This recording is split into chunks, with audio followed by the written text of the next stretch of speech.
एक समय की बात है, स्वर्गलोक में कर्म, भाग्य और बुद्धि यह तीनों चर्चा कर रहे थे कि हम में से कौन सबसे महान है।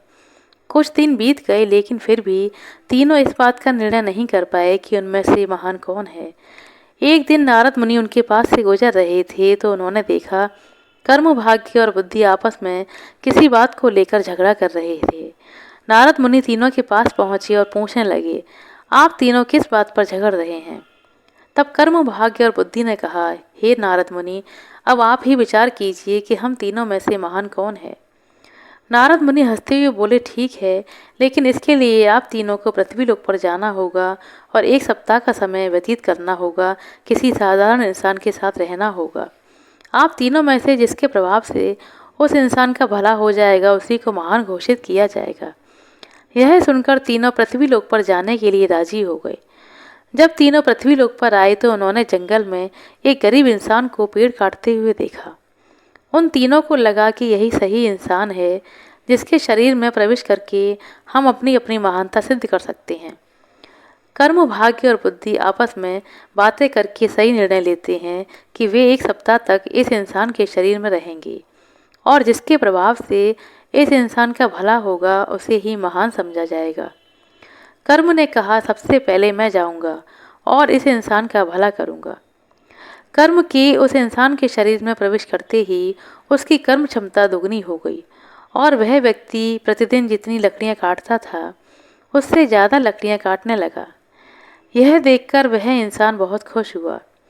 पहले से ज़्यादा लकड़ियां तो उसने काट लीं, लेकिन वह उतनी ही लकड़ियां बाजार में ले जा पाता था और बेच पाता था जितनी वह पहले बेचा करता था, क्योंकि ज़्यादा लकड़ियां ले जाने के लिए उसके पास कोई व्यवस्था नहीं थी। इसी तरह 7 दिन व्यतीत हो गए। उसने लकड़ियां तो ज़्यादा काट लीं, लेकिन उन सबको बेच नहीं पाया और उसकी हालत में कोई सुधार नहीं आया। 7 दिनों के बाद कर्म उसके शरीर से बाहर आ गया और निराश होकर स्वर्ग में चला गया। यह देखकर भाग्य ने कहा, कर्म तो उसे धनवान नहीं बना पाया, लेकिन अब मैं उसे धनवान बनाऊंगा। यह कहकर भाग्य उस गरीब इंसान के शरीर में प्रवेश कर गया। भाग्य के शरीर में प्रवेश करने के कुछ देर बाद जंगल में उस गरीब व्यक्ति को बहुत सारा धन मिला। उस धन को पाकर वह इंसान खुशी से झूमने लगा।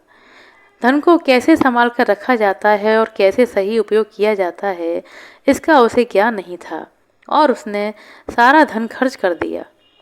7 दिनों के बाद भाग्य भी उसका साथ छोड़कर और निराश होकर स्वर्गलोक में वापस चला गया।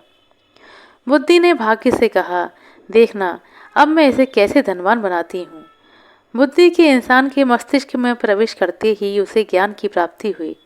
उसने अपनी कुल्हाड़ी की धार तेज की और जंगल चला गया लकड़ियाँ काटने के लिए।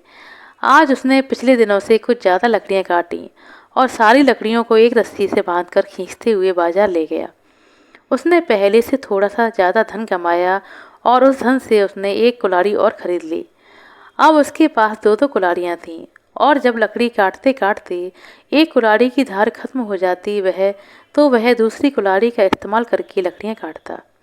इससे वह पहले से बहुत ज़्यादा लकड़ियाँ काट पाता था।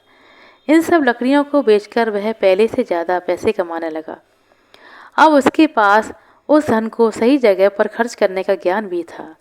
देखते ही देखते 7 दिनों में बुद्धि की मदद से उसने बहुत सारा पैसा कमा लिया।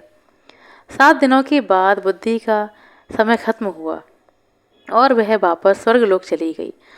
स्वर्ग में जाकर बुद्धि, कर्म और भाग्य आपस में बात कर ही रहे थे कि उसी समय नारद मुनि उनके पास आए और बोले, क्या आप धरती लोक से वापस आ रहे हैं।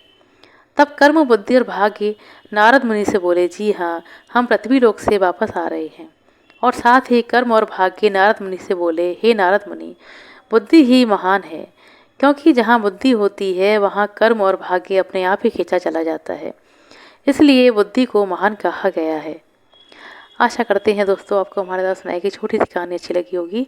कहानी अच्छी लगी हो तो कृपया लाइक कर दें, शेयर कर दें। चैनल पर नए हैं तो सब्सक्राइब कर लें। अपना कीमती समय देने के लिए बहुत बहुत धन्यवाद। मिलते हैं अगले वीडियो में, तब तक के लिए नमस्कार।